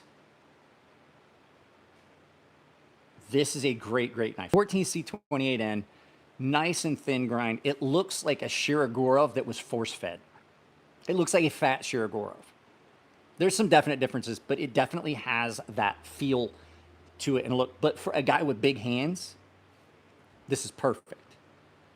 It's a little bit thicker, a little bit broader blade that comes down to an insane behind the edge grind. This is great. The only issue I have with this knife is I like to carry this in the waistband, and I have found if I'm wearing light colored shorts, because that's when I'll carry it in my waistband, because it's nice and light for a big knife, and it carries really well in the waistband. On days like today where I am sitting here literally sweating through my clothes, I'll have a rust line, because the pocket clip is not rust proof. So it's not stainless. The pocket clip's not stainless. And you can see it has a dark color to it. It's kind of darkened up. It's not perfect, but Such a good knife. Such a good knife. But they have a lot of other knives. This is the PMP Aries. Came from the same guy as that, same guy as the shirt. Winston Cabretti is a paying member for this channel that has donated so many things to the channel. He really has. He has been a great dude when it comes to getting things in on the channel. This is the PMP Aries. S90V titanium. Cool, unique look to it. Pocket clip made to match. It was not an afterthought. I love that. This thing is great. And when I saw it, when I first opened, it was one of those deals like, oh, hey, new knife. And I opened this box up and I looked down at it. I was like, I'm going to hate this. Before I even put it in my pocket, I had already made a decision that I hated this knife. I said so in the unboxing. Like, I'm probably not going to like this, just to give you guys a heads up. I put this in my pocket. I carried it for 2 days and I was like, how could I be that fucking wrong? This thing is amazing. If you can find one of these PMP Aries S90V, probably one of the better heat treats on S90V in a production knife. It's not as good as the Spyderco one, but it's really good. Great blade shape, great feel on it, nice behind the edge thickness. It's still a big beast of a knife, lots of weight reduction on it. The action on it is insanely good. PMP knives, some of the best stuff you're going to find. Some of the best stuff you're going to find. But they have, you guys are going to like this. They have this thing that they like to do. You saw the big boy, pretty big. This, not a little knife. They have a tendency to go a little over the top. Let me move back for you. They have a tendency to be a little over the top. Because this is the PMP Kodiak. There's some specs there. But what they didn't put in there was the weight. This is part of their Beast series. So if you've seen the Alpha Beast, this is absolutely insane. This is just about a pound of titanium and M390 steel. Can you see? I wear triple XL gloves. Let's put this in perspective. It's about a pound. But the thing in this is still a functional knife. Now, this is not something you're going to carry walking around your neighborhood in shorts. Wait, I missed it. You can reverse flick this off the thumb studs. The blade stock, just to give you perspective on this, the blade stock on this is just about twice as thick as any other knife we've seen today. With the exception of, I think that the Spyderco PM2 is really similar before it starts its transition down its distal taper. But it's a good bit thicker than that too. But I mean, I think this might be the closest. Maybe the Cold Steel Voyager has a similar blade stock thickness. Yeah, these are kind of similar. This is the Voyager. It's insane. What's the hardest HRC knife you've ever sharpened? I've sharpened Maximet, so I'd say, I don't know what Maximet is usually done to, but I've sharpened ZDP 189 at 67.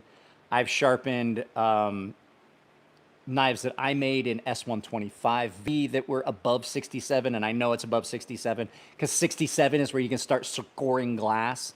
And I know that knife that I made was scoring glass, so we have to say it was around 67, at least 67 or above. So it just depends. I've sharpened some S110 and stuff like that. ZDP 189 at 67. I've sharpened.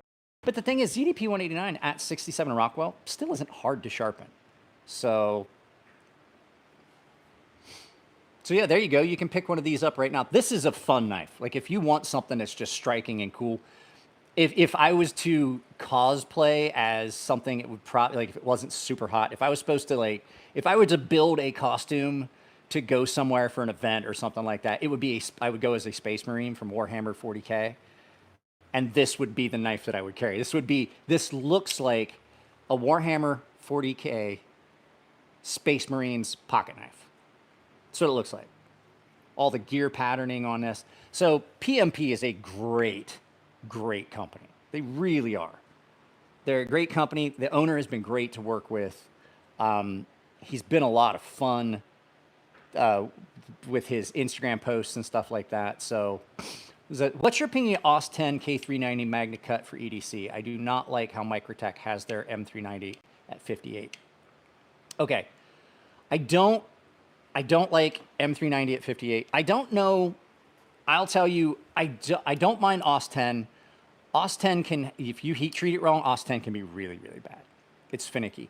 There was a lot of problems with the OS 10 that was in the first run of the 80-20.5. I sharpened one for my buddy. I had nothing but problems. It just would kept, no matter what you did, you couldn't deburr it. Like it just kept burring up and nothing I did worked on it. He sent it back and he got a replacement. He got a different knife. He just got a different one. I haven't sharpened, was it K3? K390, I haven't sharpened it yet. I have a knife from Jared that I'm still in the testing process that he had done. It's one of his prototypes. It's in K390. Not sure I've never used one. I've sharpened a couple. Magna Cut is good if it's heat treated right, but Microtech's M390, I've heard people complain. I've never had a problem with it. This is in the new M390 MK, and I don't know what they changed in the formulation, but it has a more aggressive edge than M390, even though this was sharpened up to a little bit higher grit than I typically would if I wanted that really, really toothy edge. So this is at about, I want to say this is about 3,000 grit with then on a 9 micron strop, which is about an 8,000 grit. Really aggressive. It's held its edge really well. It was easy to sharpen. So I don't know what they did. It didn't matter. I used, okay, 101 skills. I use diamond stropping compound on multiple different types of materials, all those things. It was not a matter of it stropping. It was just the steel was badly heat treated. So it's the only experience I've had with OS 10, and it was a bad one. So at any rate, this steel, I don't know what the change in the formulation that they did over at Bowler when they worked with Microtech to make this proprietary blend of M390, but I like it. I like it a lot. It's a very good edge retention. It's easy to sharpen, and it has held this edge in use because this knife is, if you guys know, we talk about it all the time. If you see my shorts, this knife is my knife of the year this year. This is probably one of my favorite knives of all time, rapidly becoming up there with my Grimsmo Norseman as favorite knives of all time. Absolutely my favorite Microtech. It's in my pocket all the time. And if you guys are here and you haven't dropped a like yet, if you hit those 3 little dots, it'll allow you to drop a like, or you can just double tap the screen. I would really appreciate it. I haven't, like I've really never had a problem with the Microtech M390. I didn't think it was heat treated too soft. I didn't think it was, you know, there's a like a lot of people like, some people like steels at certain Rockwells. I find that M390 204P 20 CV, people complain are like, oh, you can't heat treat it that high. Like I was talking about the TRC. And they're like, well, how would you know, like, that knife was meant for toughness? And I'm like, I'm going to tell you right now, I made custom knives in 20 CV, which is the same as M390. I mean, it's almost identical steel. It's an analog. It's like just another company's version of that steel. And you'll see those from time to time. There's some minor differences, but not enough to really change the overall performance. And people were like, oh, I don't know why you're complaining about heat treat. Like, it even affects, like, it's tougher now. All of my knives that I made in 20 CV were heat treated to a Rockwell of at least 64 to 66-ish. Sometimes you get a 64, sometimes it's 65, sometimes 66, just depending on how fast I quenched it, how quick I got it out of the heat treat, and stuff like that. So that heat treat, and then with the specific temper we used, it came out at like 64 to 66. And then I was giving some of those custom knives to Navy SEALs for testing. I have friends that were Navy. I wasn't a SEAL. I wasn't like spec operator or anything like that, but I knew guys that were SEALs, and I made some of those knives for them to test. And so I never had, they complained about like elements of the design, but I never had a problem with chipping. The guy said they pried a door open on a vehicle. Like they pried the door open on a Humvee. And so they said they didn't have any bending. I sent one of the knives. I sent one of the knives with the guys. They did all kinds of stuff. I didn't have any chipping. I didn't have any breaking. I had one knife that took a small bend at the very, very tip. That was it. And those knives were heat treated well above what companies are trying to heat treat for toughness. 20CV is one of those weird steels where if you go past the standard spec, where you see the manufacturer sheet, if you go past that a little bit in the heat treat, like raise the heat and then figure out your secondary hardening and tempering process, and you get it right, you can go past what's on the spec sheet and it gets you much higher wear resistance, much higher toughness and impact resistance. You do lose a lot of the rust resistance. The corrosion resistance kind of goes away because you're incorporating more of the chromium into carbides than you were at lower range, which the chromium at the surface forms chromium oxide, which is what stainless steels use. The chromium oxide that forms the surface of a stainless steel alloy prevents the rusting. So steels that I would do that were heat treated had a lot less rust resistance than most of the 20CV out there, but the impact and testing and all that stuff that we did was insanely good. So, but the fact is you can't do that heat treat. We're talking 2200 degrees, really fast plate quench between two aluminum plates, and then a 4-hour temper process, which was a 2-hour process, pull it out, set it down, and then put it back in the oven for another 2 hours. The heat treat on those knives that I was doing, for me to do 4 or 5 blanks would take me literally a 10 to 14 hour day just to heat treat 5 knives.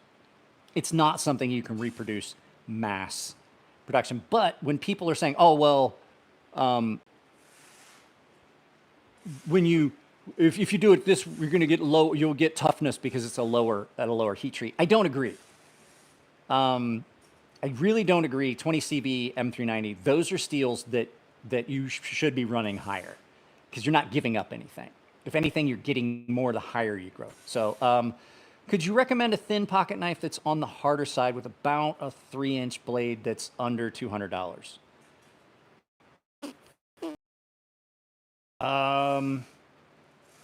3-inch blade? This is a fairly thin 3-inch blade, S90V. I think this is 3.5-ish, I think, and these are right around $200. I don't like the Para 3. You could get away with it if that's something you're looking for. Para 3 is a good option. I think the Para 2, it's a little bit more than 3 inches on the blade, but you're not really getting a huge package. Sorry. I know some of you guys like a huge package. Who knows? But that's the other one I was getting raised is the Hogue Deca. I just don't have one here as a physical example to show you. So it's just one of those. The Hogue Deca is definitely under $200. Definitely, if you want a Benchmade, don't buy a Benchmade, buy a Hogue, because you're going to get a better knife all around. Still American made, really similar in specs to a lot of the Benchmades that are out there. They're not the same design. Really, really good knives though.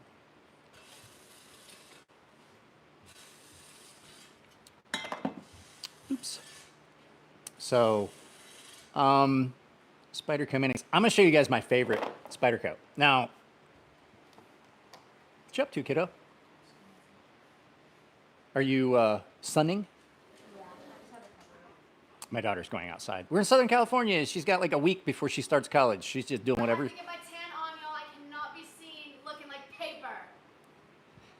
I don't know if they can hear you. This is a very, very directional mic. I can't be seen looking like Edward Cullen. If you want to take him out there with you, just don't let him dig. Our dog just digs in the yard all the time. So this is I believe in all honesty, this is the best Spyderco that they make. The Military 2 is the best Spyderco they make. This is the best all-around EDC you can get, which is the PM2. But if I had to pick my favorite Spyderco,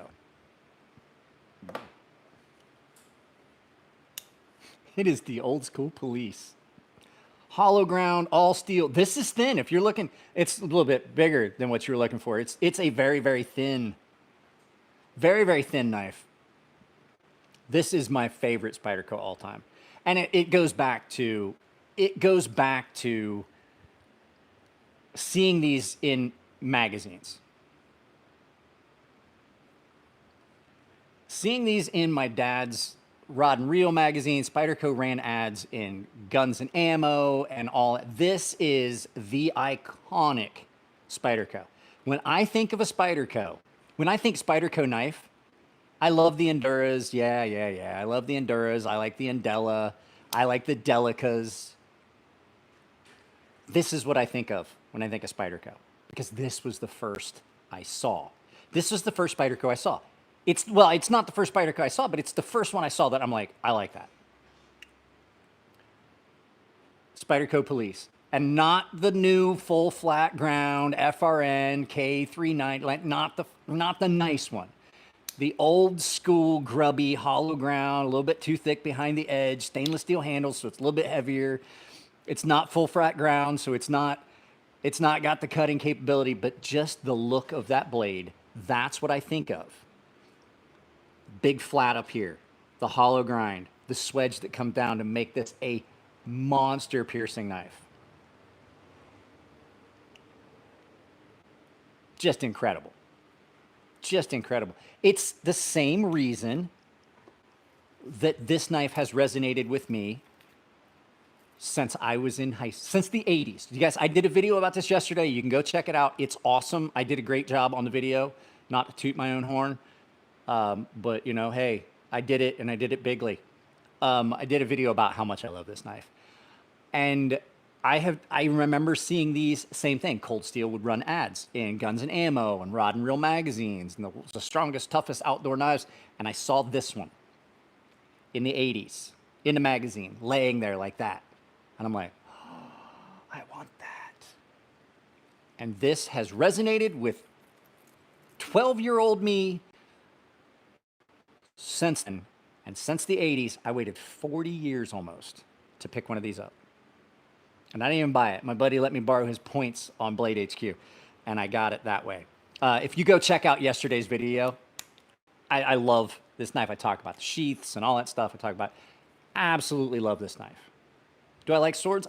I took Japanese swordsmanship for almost 10 years. I have got actual 400-year-old Japanese sword.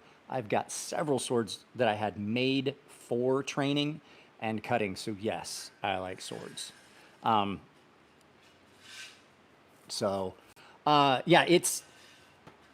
I've had a love affair, a lust affair with that knife for years. I've had a couple of them come in for sharpening. Oh, yeah, Boone, I do remember that.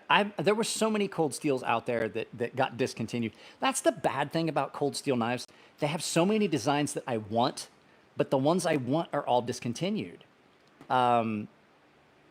That was X. So 101 skills. Yes, I do. As a matter of fact, I have one of them in the garage that was out there that I was cleaning, and I just haven't put away yet. I had it out for cleaning. I do about once a month. I take all my swords out, and I do an inspection and cleaning twice a year, or once a year. I take the handles off and do an inspection under the handles and things like that. I did a video taking apart one of the ones that I had made. I showed how you do sword maintenance on one of the swords that I had made for training. A while ago, before we even moved to this house. So there's a video about that. But yeah, absolutely do dig swords. I like everything edged. I always have. But I've taken martial arts. I took martial arts from the time I was 6 until I joined the Navy when I was 17. And then I was in boot camp and A school and stuff, and A school and stuff like that, and C school. And then I went and I was stationed in Japan. And while I was in Japan, I took martial arts for like 10 of the 13 years that I was stationed there. on and off, the ship would leave and things like that. But I did, and I took Japanese swordsmanship, and I took Ieido, and I took Kenjutsu, and I took Shirenji Kempo. I have a black belt in a couple different. I have a black belt in Kwamukan Karate and a brown belt in Shirenji Kempo. So there's a lot of stuff out there that I studied, and there was a lot of places that you could study while you're in Japan. When I was in southern Japan, it was a lot easier to find a place to practice, but I mean, it was a lot easier because there was just a place on the road that led to the house that I rented when I lived out in town. And you drove right by it, and it was a Japanese school. And it was like a state-run thing. You just paid an entry fee, and you could study you could stay there all day just studying multiple things.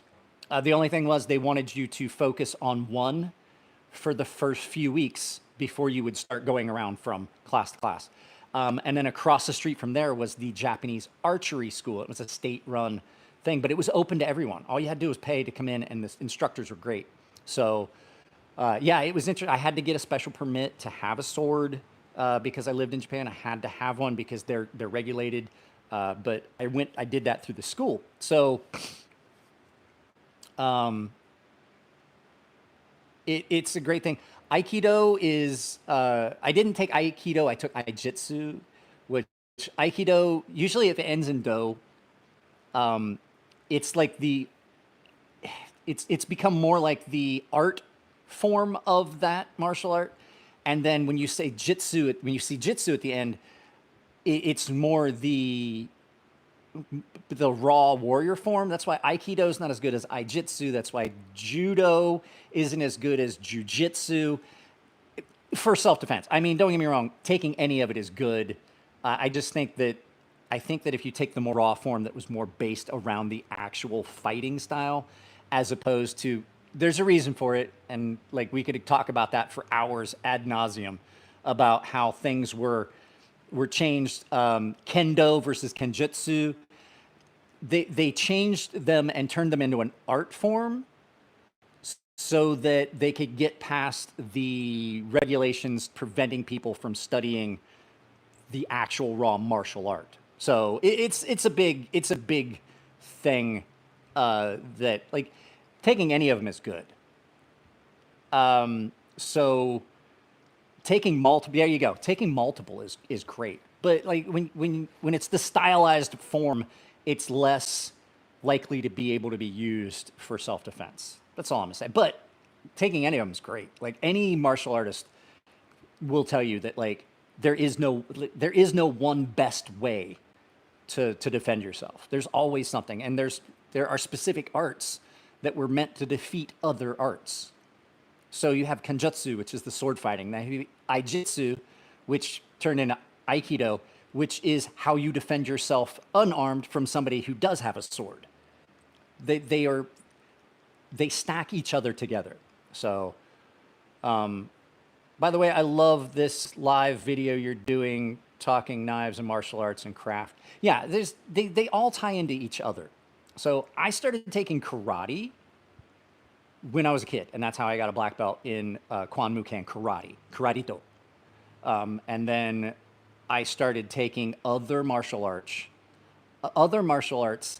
when I got to Japan, Shirenji Kempo and Kenjutsu and Ieido. And so Ieido is the art of drawing the sword, usually with a dead blade, but then you have Kenjutsu, which is the actual art of cutting. So Kenjutsu is the actual cutting, the actual raw form. Ieido is the stylized art form of drawing from the scabbard. So you do a lot of that, and that's typically done with like an unedged blade. And then you have Shirenji Kempo, which is a very, very rough, very, very hard hitting. There's no kindness in a Shirenji Kempo dojo. You get the shit beat out of you. And then you do bone hardening, and you pound, you rub your arm on door jams and things like that. It's rough.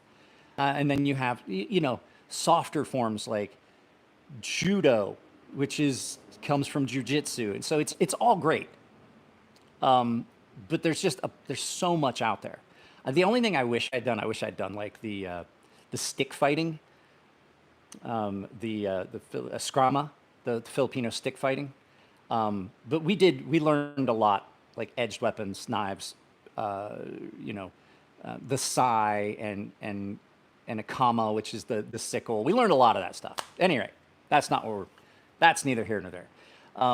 But so since you like the Para 2, I'd be curious what you think of the Luft Concepts Advent. I did a video on that because I'm friends with Bearded Gear.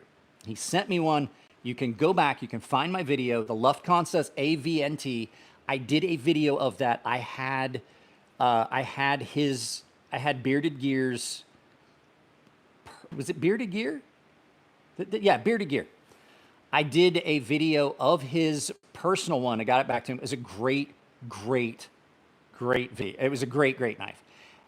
However, not a knife for me. It had more things that I didn't like about it. So here's the thing. Like, people think, oh, you have a black belt, you're an expert. Anybody that has a black belt will tell you a black belt just means you're an advanced beginner. That means that you've learned enough to know how to learn the rest of it. A black belt is not the end all be all. It is the gateway to learning the trueness of the art. You reach that point, so you start as a white belt, which you don't know what you don't know. I don't know what I don't know because I've never tried it. And then you hit black belt, which means you know enough to know what you don't know and strive towards learning it. So it's kind of sad I didn't continue, but I do continue studying, because once you get to a point where you can look at things, conceptualize things, and then practice it on your own. So that's something that somebody who, like, if somebody that has never taken martial arts looks at it, they'll tell you, oh, black belt, you're an expert. Somebody who's taken a lot of martial arts will tell you black belt is the first step.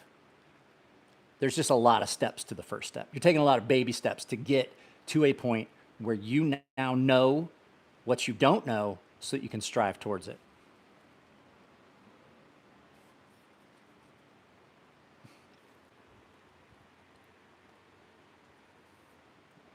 I'm so glad it's supposed to cool down tonight. I almost died last night. It was like 86 degrees in my bedroom. It didn't get down below like 78.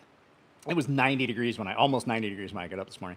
What's this? Lone Star says the belts were worn to keep the top together and never washed as the practice continued. Yes, exactly. It's just a matter. It just became a stylized way to do it. So there's another knife I wanted to talk about, and I can't remember what. I know I had it out for a reason. Oh, I remember what I wanted to talk about. Okay, guys. So it came back. It's back. Okay. This came back, and it came back nice and clean. I wish Bearded Ginger was here. This is his knife. This is that Beyond EDC knife that Bearded.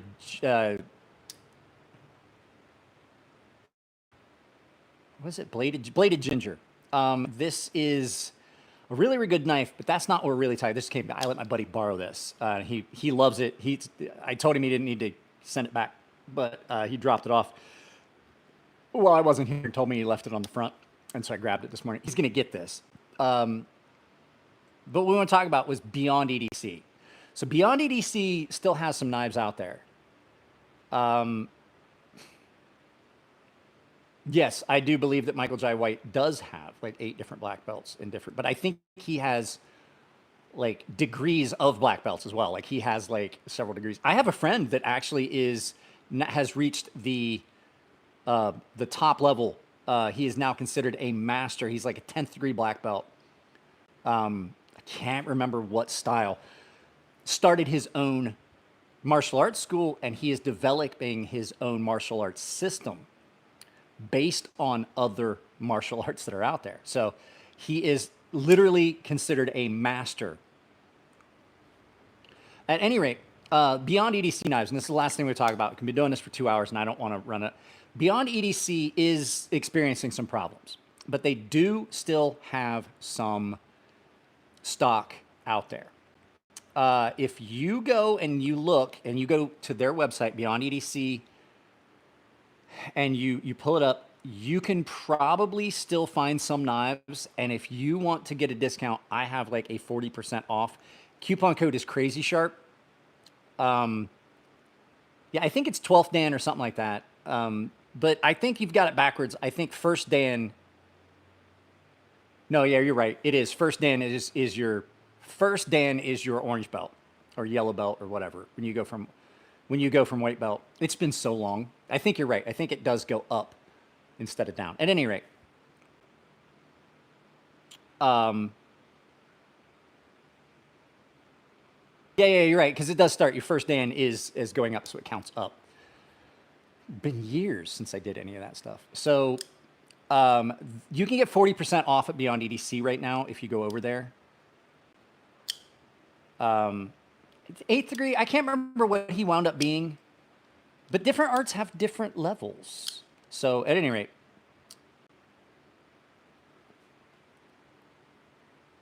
Beyond EDC is experiencing some problems. If you want to go check out what they've got left in stock, it would help them out for what they need to do to move forward. Bladed Ginger is involved in that. My friend David is involved in that.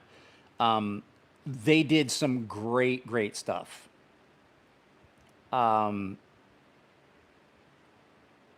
They did some great stuff, and it's kind of sad that they ran into a problem. I'm not going to get into details of it. I will try to get with David so we can do a recorded video of what's going on, and he can put it in his words. But I would really appreciate it if you go support David and some other guys that are involved in this. You need to check them out. What was this? How do they judge your level? There's testing criteria, especially for like your more strict like karate and judo and things like that. There are testing that you have to do. Like you have to know a certain number of the katas, and you have to perform them a certain way. You have to be able to spar. You have to be able to do all these steps and demonstrate the knowledge needed and the techniques needed to progress. At the lower levels, it's much easier. When you start getting above, when you start working towards your black belt, it takes longer every time to do it. So it's different in Japan how they do it. It's really hard. It was really hard to belt in Shirenji Kempo in Japan. It was really hard to belt up, and they don't have as many levels.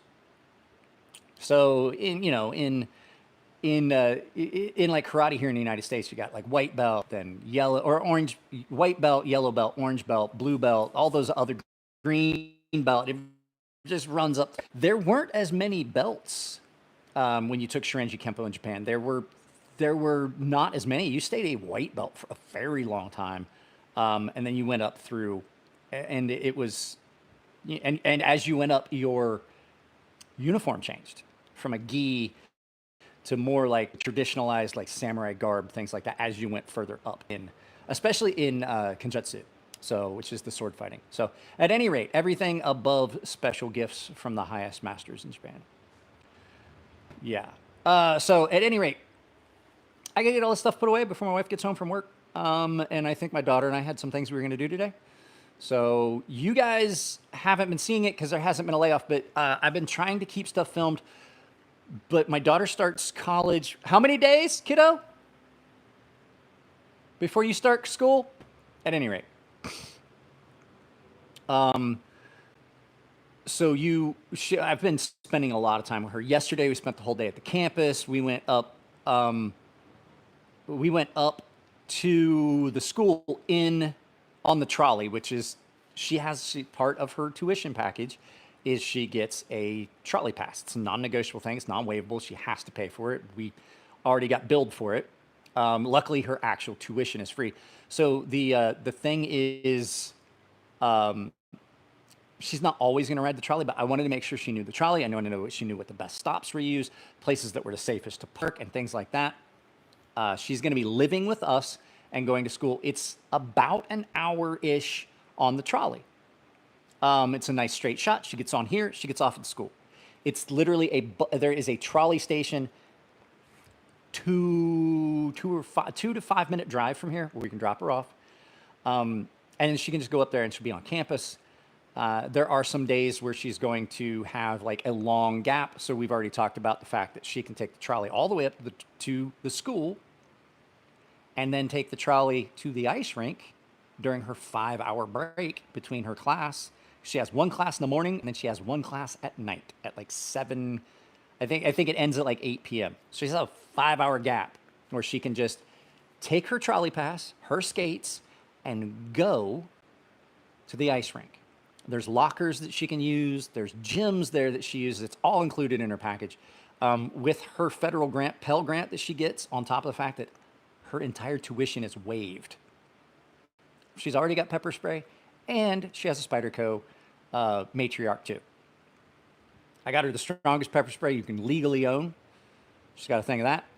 And she has the Spyderco Matriarch too. I'm gonna teach her how to use it. She's never really been interested, but I'm gonna teach her how to like things like that, because that's a good knife because it requires very, very little thought. So she's gonna take the trolley up on Monday mornings, and she's just gonna be up there till like 8 o'clock at night. If she doesn't feel comfortable taking the trolley, I will go pick her up. But spent the whole day with her, the whole afternoon with her, walking the campus on a Sunday because it was empty, and we found all of her classes that she's going to be going to. So on Mondays she has some classes, Fridays she has different classes, things like that. So it's been hectic because we had to get her healthcare waiver because she's still under my insurance. We had to get stuff figured out for billing. We had to get stuff figured out with like, how is this going to work? We had to go get to the campus and get that taken care of for the waivers and stuff. So I basically filmed a bunch of stuff ahead of time. I pulled a Nikocavo avocado, and I filmed a bunch of stuff ahead of time, which we're working our way through, and all that. But plus on top of that, it's been anywhere between 90 and 111 in the studio, because where the sun hits for a good chunk of the day is the corner. It hits the garage front, and it works its way, and it hits the garage side until about 3 p.m. ish. So it's noon right now, so it's hitting on top of it's hitting the whole thing. It's ridiculous how hot it is out there, which is why we're not out there. So it's been hard to film with this heat wave. But I do have to end this. I love you guys hanging out. I really appreciate you guys are great with the input and things. And even scalping my TP, you might not agree with me. I see that you left when I said it was a bonehead take, but you know, that's because it's my channel, it's my opinions. And I really, knowing knife makers, knowing the cost, and complaining about them increasing the price of things, knowing the price of everything else in the world is increased, and you expect those knives to stay at the same price, I believe is kind of a bonehead take, considering most knife makers barely make enough money to keep the shop open to make the next batch of knives. And I know this as a knife maker. I'm friends with a lot of knife makers, and the fact is, it's really, really hard to make a living making knives. So, the smock is stupid. If you like the smock, you can like the smock. I like the idea of the smock. I just don't like the execution of the smock. I just didn't find it to be something I liked. So, guys, I love y'all. Take it easy. I'm going to get out of here, spend some time with my daughter, and build the thumbnail for Wednesday's video. You guys might get a live feed tomorrow, too. I might start doing these. If you guys like these, we might start doing them. Maybe tomorrow we'll do an AM AA, which is an Ask Me Almost Anything. We'll do that. So, love you guys. Take it easy. I'll see you next time.